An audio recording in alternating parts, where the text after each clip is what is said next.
رضا کرمی تارا.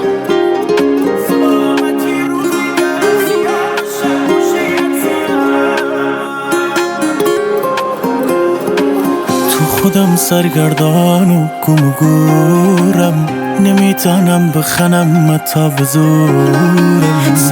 ساکتم نه حدیثی نه حرفی، اوقات متن خطر خود تلخی. من شدم دیوانه و این زخمات تا آخرش روی دلم میمانه. شدم یکی که فقط با هر کلا میزانه. بذار